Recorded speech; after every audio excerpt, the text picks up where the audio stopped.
यही है जिसने बीबीएल में हगा है, यही है जिसने बीबीएल में हगा है। तुमसे मिलने को दिल करता है रे बाबा, तुमसे मिलने को दिल करता है। मोहम्मद रिजवान जो है वो पाकिस्तान के लिए एम्बैरेसमेंट बन गए भाई। T20 में वो रिटायर्ड हर्ट उनको करवा लिया गया आज बिग बैश लीग के अंदर, और वापस बुला लिया गया कि भाईजान आप जो है वापस आ जाए, आप जो है वो जो रिक्वायरमेंट है उसके ऊपर पूरा नहीं उतर रहे। ये बहुत बड़ी ज्यादती है और मैं सख्ती के साथ ये बात कर रहा हूं। मेरे हिसाब से इससे ज्यादा शर्म की बात कोई नहीं हो सकती। इतनी बड़ी लीग जिसके बारे में हम ये बात करते हैं कि वाकई एक मतलब जबरदस्त लीग है, एक रिस्पेक्ट है इस लीग में, रिजवान के साथ जो आज हुआ है वो टोटल रॉन्ग हुआ। अच्छा, बहुत गलत हुआ। क्या कहना, वो स्टैंड ले लेते हैं रिजवान? आपको आपने उस प्लेयर का वैसी कॉन्फिडेंस गिरा हुआ है और आपने उस तरीके से यूं करके आप उसको बुला रहे होते हैं बुरे तरीके से कि यार मतलब देखो वो लोकल प्लेयर नहीं है भाई।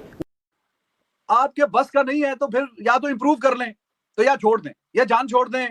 ये क्रिकेट खेलना या टेस्ट खेलें, वनडे खेलें, वनडे में टेस्ट की तरह खेलते हैं और T20 में वनडे की तरह खेलते हैं। ये बात इनकी कोई समझ में नहीं आई और ये इंप्रूव करने भी नहीं चाहते अपने आप को। कोई इंप्रूवमेंट का इनको कोई शौक नहीं है कि हाँ जी कोई थोड़ा सा चलो हम अपने आप को इंप्रूव कर लें। T20 में खेलते हैं वनडे की तरह और वनडे में खेलते हैं टेस्ट अल्ट्रा प्रो मैक्स की तरह। बाबर आजम के बीबीएल के अंदर 8 मैच हो चुके हैं, मोहम्मद रिजवान के भी 8 ही मैच हो चुके हैं। बाबर आजम के बैट से 145 स्कोर आते हैं जबकि मोहम्मद रिजवान के बैट से 141 स्कोर आते हैं। बाबर आजम की एवरेज बनती है 25 की, मोहम्मद रिजवान की एवरेज बनती है 20 की। और अगर स्ट्राइक रेट की बात करें तो भूल ही जाएं क्योंकि बाबर आजम की स्ट्राइक रेट बनती है 104 की और मोहम्मद रिजवान की बनती है 100 की। रिजू डांसर को भाजी ठुड्डे मार के बाहर निकाल दिया गया बिग बैश लीग से। टगे ने हम पाकिस्तानियों की नाक कटवा दी है, ठीक है, इसको शर्म नहीं आ रही।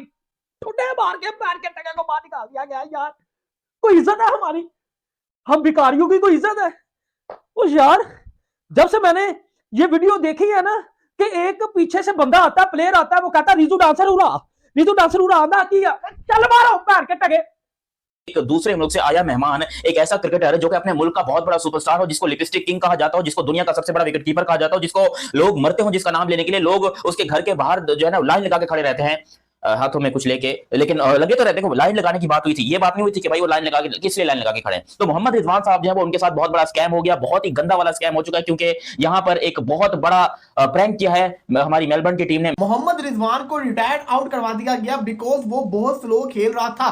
पावर सर्च चल रहा था, मेलबर्न का मैच था आज, जिसके अंदर होता क्या, सिडनी थंडर के साथ मोहम्मद रिजवान खेल रहे होते हैं। 23 बॉलों पे 26 किया होता है। होता क्या है कि विल सदरलैंड जो कि कप्तान है मेलबर्न रेनिगेट्स के, वो कहते हैं कि भाई रिजवान आ जाओ वापिस, क्योंकि पावर सर्च चल रहा होता है। पावर सर्च क्या होता है कि इसके अंदर 4 ओवर पावर प्ले के होते हैं, उसके बाद 2 ओवर आप कभी भी एंड के ऊपर ले सकते हैं, जिसमें 2 फील्डर ही सिर्फ बाहर होंगे। तो वो टाइम चल रहा था, रिजवान से खेला नहीं जा रहा था।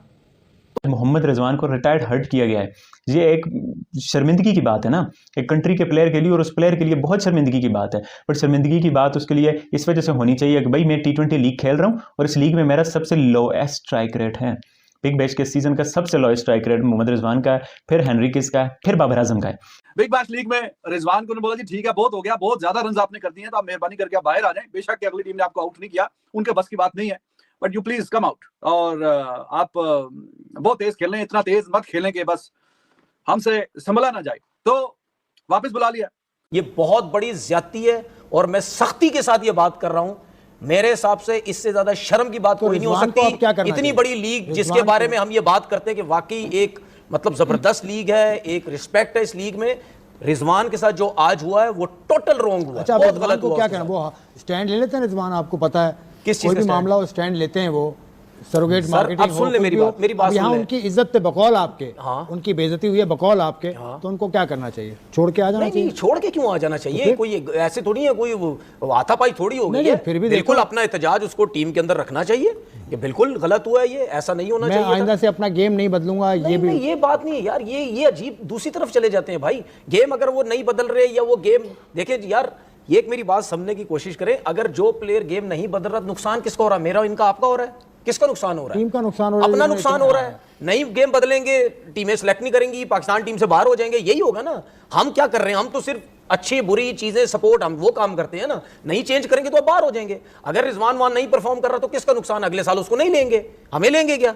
उसको नहीं लेंगे ना भाई, तुम्हारी परफॉर्मेंस नहीं थी।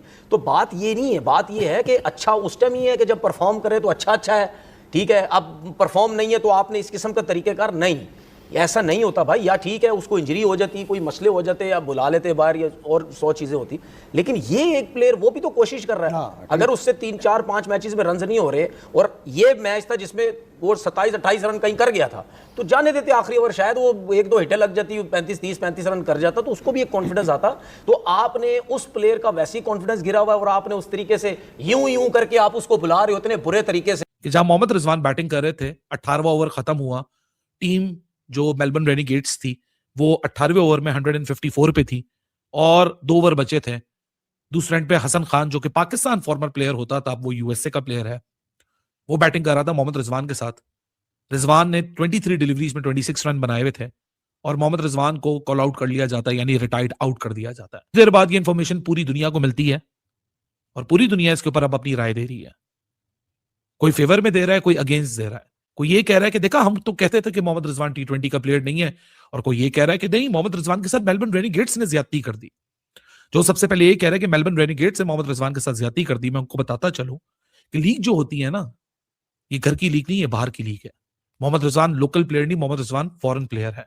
जब आपके पास ही फॉरेन प्लेयर आता है आपकी लीग में, फ्रेंचाइज जो होती है वो एक business, shrewd business running organisation होती है, वो कोई नेशनल टीम नहीं चला रहे। वो प्लेयर की रेपुटेशन को नहीं देखते, वो अपने मफाद को देखते हैं, हमारे लिए कौन बेटर है। दोस्तों, बिग बैश लीग मैच चल रहा है, रिजवान को रिटायर्ड आउट कर दिया गया, और उधर पाकिस्तान मीडिया का वाईफाई फुल सिग्नल पे आ गया। मीडिया बोल रहा है ये साजिश है भाई, बीपीएल नहीं, यूएन की मीटिंग नहीं। ऑस्ट्रेलिया सोच रहा है टीम स्ट्रेटेजी, और पाकिस्तान मीडिया सोच रहा है इसको कनेक्शन 1992 से कैसे जोड़ेगा। कोई कह रहा है डिसरेस्पेक्ट, कोई कह रहा है कॉन्स्पिरेसी, और बीबीएल बोल रहा है रूल बुक पढ़ लो भाई, ये ड्रामा फ्री है। क्रिकेट में एक्सपेरिमेंट हो तो पाकिस्तान मीडिया बोले हमारे जज्बात का क्या हुआ। रिलैक्स बॉस, रिटायर्ड आउट सिर्फ मैच का डिसीजन था, ब्रेकिंग न्यूज नहीं कि क्रिकेट खतरे में है। एंड में एक ही बात बोलना चाहता हूँ, क्रिकेट खेलो, एंजॉय करो, और हर डिसीजन पे ब्रेकिंग न्यूज का बैकग्राउंड म्यूजिक मत बजाओ। जय हिंद, जय भारत।